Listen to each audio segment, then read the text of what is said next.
사랑하는 부산진교회 성도 여러분, 하나님의 은혜와 평강이 여러분의 삶의 자리 가운데 늘 함께 하시기를 축복합니다.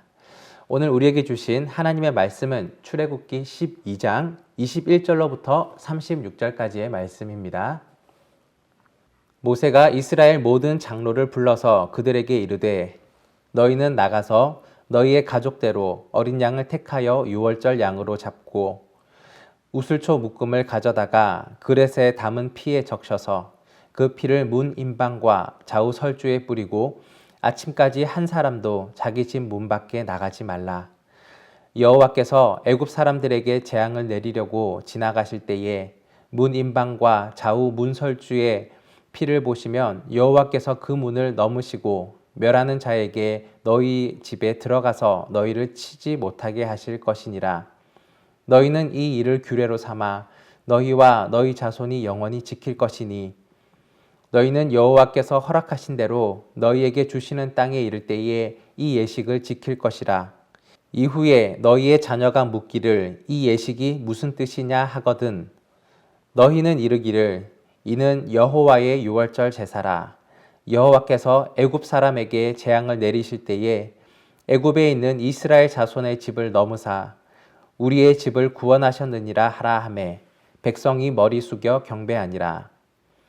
이스라엘 자손이 물러가서 그대로 행하되 여호와께서 모세와 아론에게 명하신 대로 행하니라.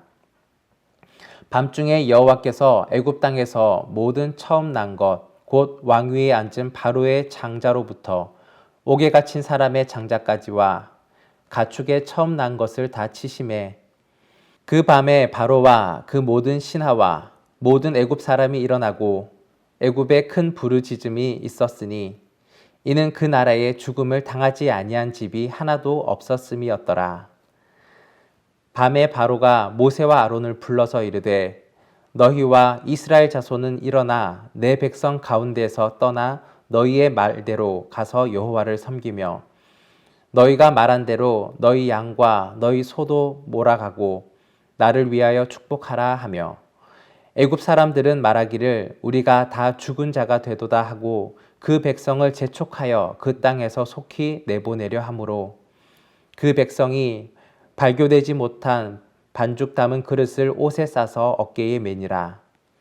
이스라엘 자손이 모세의 말대로 하여 애굽 사람에게 은금 패물과 의복을 구하매 여호와께서 애굽 사람들에게 이스라엘 백성에게 은혜를 입히게 하사 그들이 구하는 대로 주게 하심으로 그들이 애굽 사람의 물품을 취하였더라. 아멘. 모세는 하나님께 받은 유월절 규례들을 이스라엘 장로들과 백성들에게 전달했고 이스라엘 백성들은 하나님의 말씀대로 유월절 규례를 지켰습니다. 그 밤에 하나님께서 애굽의 모든 장자와 처음 태어난 짐승들을 죽이셨습니다. 바로는 장자 죽음의 재앙을 겪은 뒤에 모세를 불러서 이스라엘 자손의 출애굽을 허락하게 되었습니다. 그리고 이스라엘 자손은 애굽 사람들의 물품을 취하여 출애굽 준비를 했습니다. 이것이 첫 번째 유월절입니다. 이 시간에는 본문 말씀을 통하여서 유월절의 의미를 함께 묵상해 보도록 하겠습니다. 유월절의 뜻은 이렇습니다. 유월절, 이스라엘 민족이 애굽에서 탈출한 날을 기념하는 유대인의 축제일입니다. 현대적인 용어를 사용한다면 독립기념일, 광복절이 될 것입니다. 유월절은 영어로 패스오버, 수거인데요. 모른 척 지나가다, 무시하다라는 뜻이 있습니다. 한자로는 넘어갈 유, 넘어갈 월, 마디절을 사용합니다. 넘어가고 지나가다라는 의미를 가지고 있습니다. 무엇을 넘어가느냐? 죽음을 넘어가고 또 죽음을 지나간다라는 것입니다. 유월절에 하나님은 애굽 땅에 처음 태어난 모든 것을 멸하셨습니다. 하지만 이스라엘 민족은 이 죽음의 재앙을 넘어가게 되었습니다. 지나가게 된 것입니다. 이 사건으로 애굽은 이스라엘 민족을 포기하고 그들을 애굽 땅에서 내어 보내게 되었습니다. 이스라엘은 어떻게 장자의 죽음을 면하게 될 수 있었습니까? 하나님께서 이스라엘 민족에게 유월절 규례를 명령하셨습니다. 그리고 이 규례대로 행하면 이 재앙을 피할 수가 있게 하셨습니다. 21절, 22절의 말씀입니다.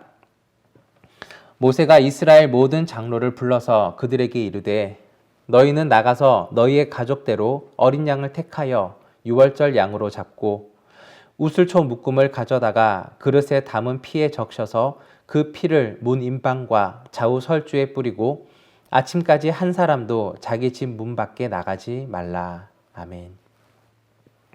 하나님은 이스라엘 민족에게 어린 양을 택하여 잡게 하고 그 피를 집 문에 뿌리게 하셨습니다. 그리고는 아침까지 그 문 밖으로 나가지 말라라고 명령하셨습니다. 이스라엘 민족은 하나님이 말씀하신 규례의 명령대로 행하였고 하나님은 밤중에 멸하는 자를 애굽 전역에 보내셨습니다. 하나님의 사자들은 어린 양의 피가 묻어있는 그 집은 멸하지 않고 그대로 넘어갔습니다. 하지만 어린 양의 피가 없는 애굽 사람의 집은 왕으로부터 애굽의 온 모든 사람과 가축에게까지 처음 태어난 모든 것을 죽이셨습니다. 29절, 30절의 말씀입니다. 밤중에 여호와께서 애굽 땅에서 모든 처음 난 것 곧 왕위에 앉은 바로의 장자로부터 옥에 갇힌 사람의 장자까지와 가축의 처음 난 것을 다 치심에 그 밤에 바로와 그 모든 신하와 모든 애굽 사람이 일어나고 애굽에 큰 부르짖음이 있었으니 이는 그 나라에 죽임을 당하지 아니한 집이 하나도 없었음이었더라. 어떤 사람은 왜 지금 우리는 유월절을 지키지 않느냐라고 묻습니다. 구약 성경에는 분명히 유월절을 지키라고 명령하고 있습니다. 그런데 우리는 유월절 절기대로 행동하지 않습니다. 양을 잡지도 않고 그 피를 집에 뿌리지도 않습니다. 심지어는 유월절이 무엇인지도 모르는 사람들도 있습니다. 그렇다면 우리는 유월절을 지키지 않아도 되는 것일까요? 아닙니다. 지켜야 합니다. 그리고 우리는 이미 지키고 있습니다. 우리는 아주 완전하고 훌륭한 유월절을 지키고 있습니다. 우리는 출애굽의 유월절이 아니라 예수 그리스도의 죽음과 부활의 절기를 지키고 있습니다. 우리에게는 십자가의 유월절이 있습니다. 바로 고난주간과 부활주일입니다. 아무 죄도 없으신 예수님께서 유월절 절기에 십자가에 피 흘려 돌아가셨습니다. 하나님께서 독생자이신 예수님을 모든 인류의 죄를 대신하여 십자가에 죽게 하셨고 예수님의 대속 죽음과 십자가의 보혈을 믿는 모든 사람을 죄와 사망으로부터 해방시켜 주셨습니다. 그리고 예수님은 유월절 안식일 후 첫날 죽은 지 사흘 만에 그 죽음에서 부활하셨습니다. 예수님의 부활은 예수 그리스도를 믿는 하나님의 자녀 모두에게 주실 영광스러운 부활의 그 표징이며 또 부활의 첫 열매가 되셨습니다. 고린도전서 15장 20절 21절 말씀입니다. 그러나 이제 그리스도께서 죽은 자 가운데서 다시 살아나사 잠자는 자들의 첫 열매가 되셨도다. 사망이 한 사람으로 말미암았으니 죽은 자의 부활도 한 사람으로 말미암는도다. 아멘. 유월절은 이스라엘 민족에게 주어진 은혜이며 해방의 절기입니다. 부활절은 하나님께서 예수 그리스도를 통해 온 인류에게 주신 하나님의 은혜이며 생명의 절기입니다. 우리는 유월절을 지키지 않는 것이 아니라 완전한 유월절인 부활절을 지키는 사람들입니다. 우리는 오늘 본문에 기록된 말씀을 통하여서 구약의 유월절 절기를 살펴보았고 부활절의 의미를 함께 되새겨 보았습니다. 앞으로 이 땅에 있을 최후의 심판과 영원한 구원을 함께 소망하게 되었습니다. 하나님의 심판은 세상에는 슬픔의 날이지만 성도에게는 기쁨의 날이 될 것입니다. 애굽에 대한 10가지 재앙, 그 중에서도 마지막 재앙인 장자의 죽음은 애굽과 이스라엘 민족에게 정반대의 결과를 가져다 주었습니다. 애굽은 생명을 잃는 애곡의 날이 되었지만 이스라엘 민족은 해방을 누리는 기쁨의 날이 되었습니다. 또한 이 날은 역전의 날이 되기도 하였습니다. 그동안 애굽 사람들이 이스라엘 민족을 수탈하였는데 이제는 그 상황이 바뀌어서 이스라엘 민족이 애굽 사람들에게 은금과 의복을 취하게 되었습니다. 이러한 역전은 이 세상 마지막 날 최후의 심판 때에도 동일하게 이루어질 것입니다. 이 세상에서 의인들은 압제당하고 핍박당하였지만 그날 마지막 날에는 하나님의 의로운 심판이 있어서 악인들이 압제당하고 심판당할 것이며 영원한 형벌을 받게 될 것입니다. 그리고 그날에 의인들은 영원한 구원을 얻으며 수고에 대한 보상을 누리게 될 것입니다. 누가 하나님의 구원을 받습니까? 오직 유월절 어린 양의 보혈의 피를 의지하는 사람만이 구원을 받습니다.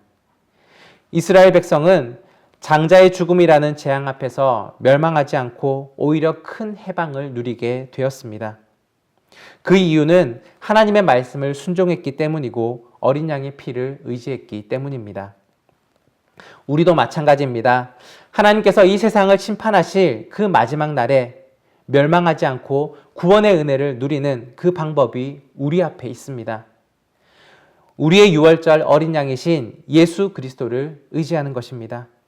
예수 그리스도 안에 있으며 그 보혈의 피 안에 거함으로 그 밖으로 나가지 않는 것입니다. 사랑하는 여러분, 여러분의 삶에 그리스도의 피의 흔적이 있으십니까? 유월절 어린 양이신 예수 그리스도의 피가 여러분의 집 문설주와 임방에 뿌려져 있습니까? 혹시 세상과 동일하게 살며 오히려 그리스도인의 표시를 숨기며 살고 있지는 않으십니까? 하나님의 구원은 예수 그리스도의 피, 그리스도인의 모습이 명확하게 드러나는 그러한 사람에게 임합니다. 그리스도의 흔적이 없는 사람은 최후의 심판 때에 영원한 죽음의 형벌을 피할 수가 없습니다. 사랑하는 여러분, 그리스도의 흔적을 가지고 그리스도 안에 거하며 참된 구원의 은혜들을 누리는 저와 여러분이 되기를 간절히 바랍니다. 기도하겠습니다. 사랑과의 아버지 하나님, 오늘 첫 번째 유월절 그 절기의 말씀을 통하여서 오늘 우리에게 주어진 유월절의 의미를 되새겨 보았습니다. 우리 주님께서 유월절 어린 양이 되어셔서 십자가에 못 박혀 죽으시고 보혈의 피를 흘리셨습니다. 우리에게 있는 그 소망의 유월절, 또한 우리에게 있는 은혜의 유월절을 온전히 지키며 그 가운데 온전한 삶을 살아갈 수 있는 저희들 되게 하여 주옵소서. 예수 그리스도의 피의 흔적, 또한 예수 그리스도의 사람으로서의 그런 모습을 늘 잃지 않고 살아가며 그 안에 거한 삶들을 살아가는 영원한 구원을 받은 주의 백성들 되게 하여 주옵소서. 감사드리며 예수 그리스도의 이름으로 기도드립니다. 아멘.